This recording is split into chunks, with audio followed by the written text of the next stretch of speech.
Hi, cuties, angels, and lovers. Welcome to Hot Literati. Hot Literati is a collective of hot, cool, well-read people. I'm the founder, Halo, and I'm really happy that you're here. So today we're going to be talking about something sort of out of left field for our typical subject matter. We're going to be talking about taxes. And I know this sounds like silly and so outside of what we usually talk about, but two things. I think common advice you get in media and content or whatever is like niche down, niche down, niche down. But then I don't want you guys to feel like you're hearing the same conversation or the same regurgitated information every single episode. So taxes are interesting. They're really interesting. Just like anything is interesting once you take the time to learn about it.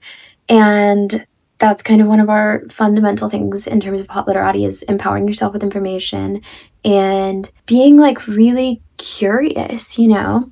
So it's also like neurological, like once you prime your brain to open the box of something a little bit, it's like hard at first, but the more you learn, the easier it gets, which our courses on our website are really about neuroplasticity in this, because learning about this has fundamentally changed my life.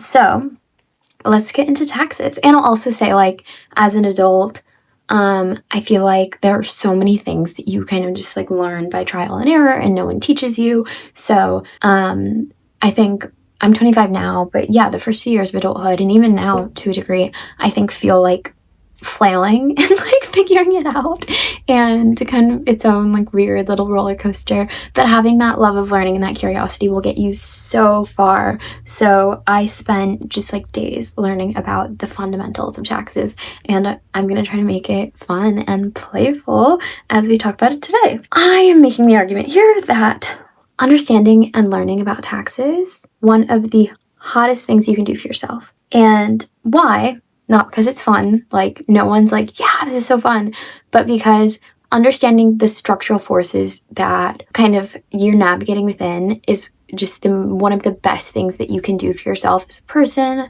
like a person in this world, as someone acting on your life with agency instead of being a passive consumer to it.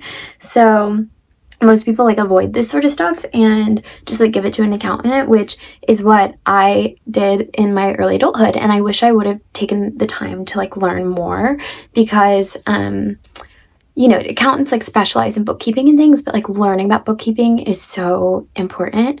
And once you learn about it, like you can definitely take it to someone else, but you don't need to. And I think a lot of people think that the default is like needing help or needing like someone else. And obviously I'm not an accountant, so don't take like literal professional advice. I'm just kind of giving you a fundamental and saying that you can learn anything. Like you can learn how to file your taxes. You can learn how to run a marathon. You can learn like the basics of physics. You can really learn whatever you put your mind to learning. So, section 1, let's get into it. Why are taxes so confusing? Well, the American tax code is over 70,000 pages long. That's crazy, right? And it's not because taxes are inherently complicated, and a lot of other countries have like much simpler taxation systems where they send you how much you owe and you're like, oh, this is how much I owe, and you don't have to like figure it out yourself like you do in the US. Most of Europe is like this, and laws like this have been proposed in the US multiple times, but there are just like a lot of dollars lobbying against simplifying the process because there are companies that have stakes and business in the business of taxes. So it's no reason to be like angry, and maybe if you go into politics or policy someday, you can be the person who advocates to make American taxes simpler. I believe in you. But again, I think anyone who understands the society that they're in, like a good example is Middlemarch or the House of Mirth. Like the people who navigate those systems really well are the people who understand the systems. And even we're reading Sula for our book club now, which you can join us at hotliterati.com. And in the foreword, Toni Morrison talks a lot about women who understand like the financial implications of things, which it's good to empower yourself with that information. And let's get into defining some terms. So the first thing to really understand when you're thinking about taxes is income. What is income? What does it mean to the IRS? And income is any money you receive. So that includes like freelancing, that includes salary, that includes wages, and past a certain threshold, that even includes gifts. And if money comes to you, the IRS wants to know about it. I'm thinking about my hairstylist like dated this woman from the IRS for a little bit and had some like interesting stories about their conversations and things.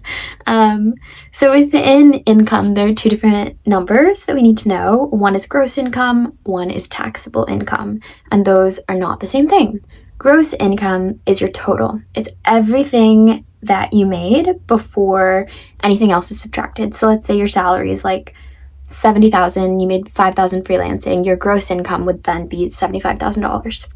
And I'm looking at my notes during this also. Taxable income is what's left after you've applied your tax deductions. So it's the number that the government actually starts to calculate your tax bill from. And this whole like thing of legal tax planning is reducing the distance between those numbers as much as the code permits. So to like take deductions and things, it's like you're allowed to do that, and when it applies, you should, because it's like helping you, you're learning, you're getting money back. And now we're going to jump into deductions. A deduction is the amount that you're allowed to subtract from your gross income before your like the amount of tax that you owe is calculated, and they don't eliminate your tax bill, they just reduce the income that gets taxed.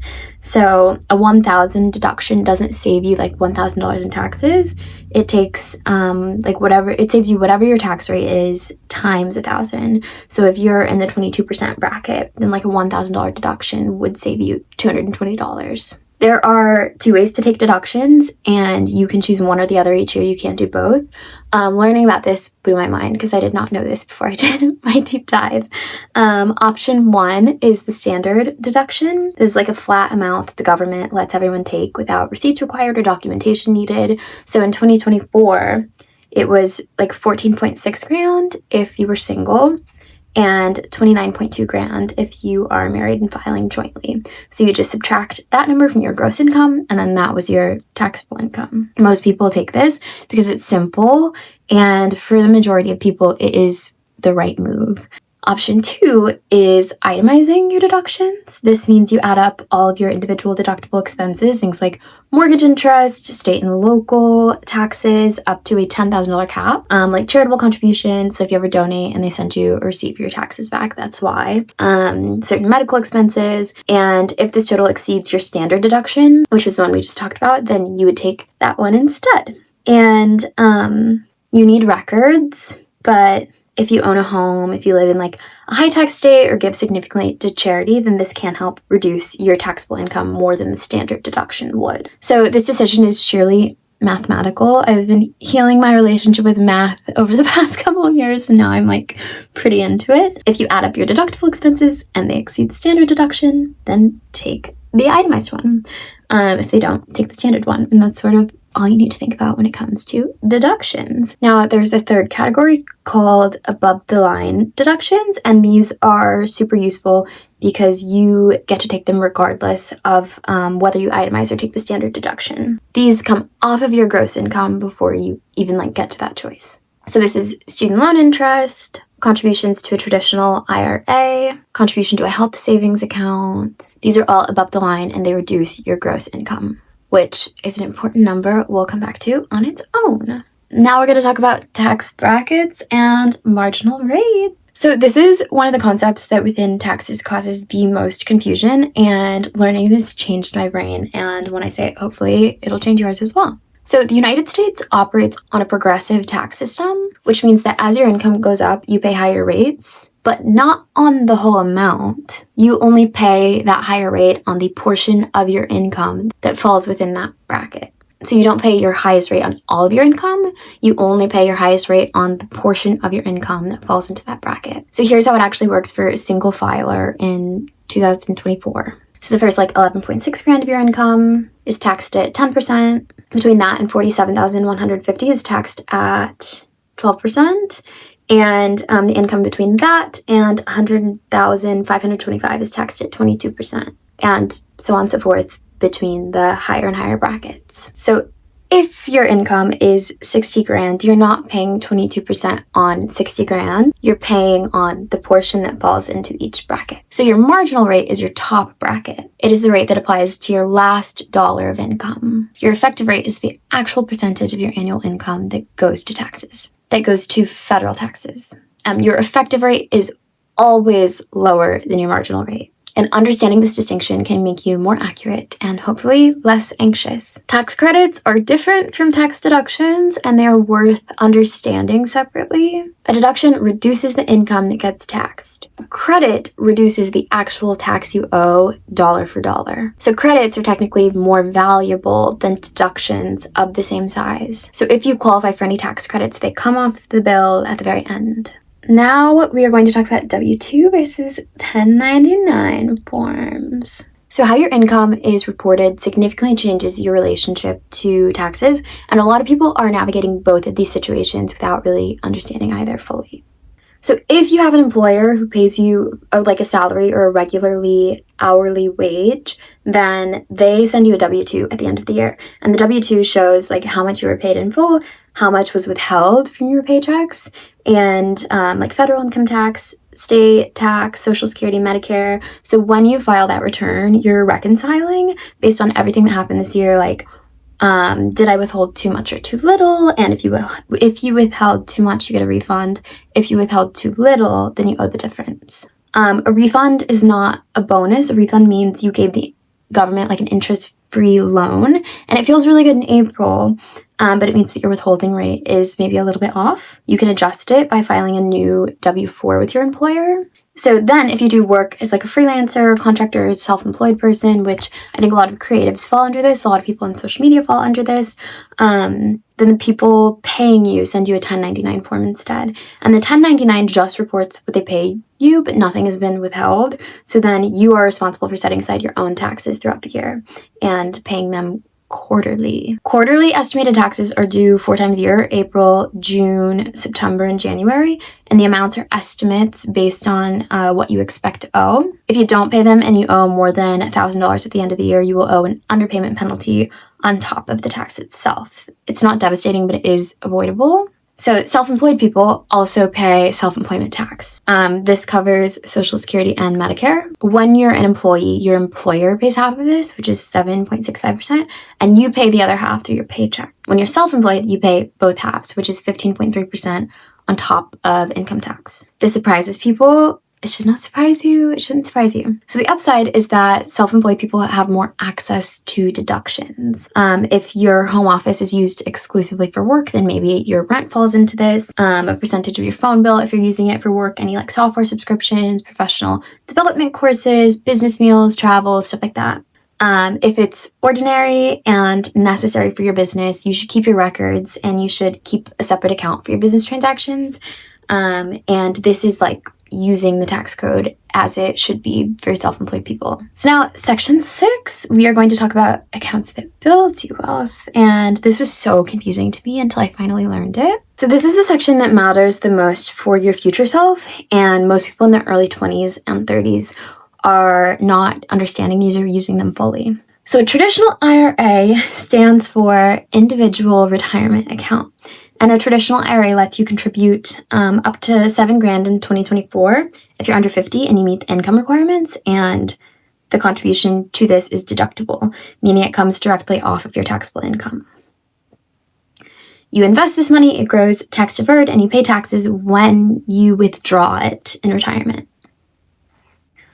The logic is that you're probably in a lower tax bracket when you retire than you are now. So you're deferring your income to a cheaper tax moment in the future. A Roth IRA has the same contribution limit, but the opposite tax structure. So you're contributing post-tax dollars without a deduction now, but the growth and all the qualified withdrawals in retirement are tax-free. So if you're young and you think that your income is going to continue to grow significantly throughout your life, then a Roth IRA is often the better long-term bet because you're paying taxes at your current lower rate now so that you don't have to pay taxes on the growth in the future. Both of these accounts have income limits, so you should look up whether or not you qualify based on your current income. And if you make too much for a Roth directly, then there's a legal strategy called backdoor Roth account that your accountant can walk you through. I don't think I can walk you through that yet. A health savings account or an HSA account. This one requires a high deductible health plan, but if you have one, an HSA is the only triple tax advantaged account that exists, which means that your contribution is deductible, your growth is tax-free, and your withdrawals are tax-free. So if you don't use it for medical expenses, like throughout your life, after you're 65, you can withdraw it for anything and only pay like ordinary income tax. So you should contribute to it. You should like invest funds if your plan allows it, but you should not treat it as like a normal spending account for everyday copays if you can avoid it. And yeah, see, none of this is like super complicated if you just take the time to kind of prime your brain and start to understand it. And once you understand it, it becomes so interesting. And I'll leave you with where we started, which is this is sort of a fundamental part of everyone's life if you live in the US, and it can cause you so much anxiety if you don't understand it, but even just taking the time to understand anything can reduce that anxiety so much. And again, here at Hot Literati, we're big on empowering yourself with knowledge, being perpetually curious in so many aspects of life, and learning and being smart, because being smart is hot. Thank you so much for joining me today, and would love to see you join our community at hotliterati.com. Bye, y'all.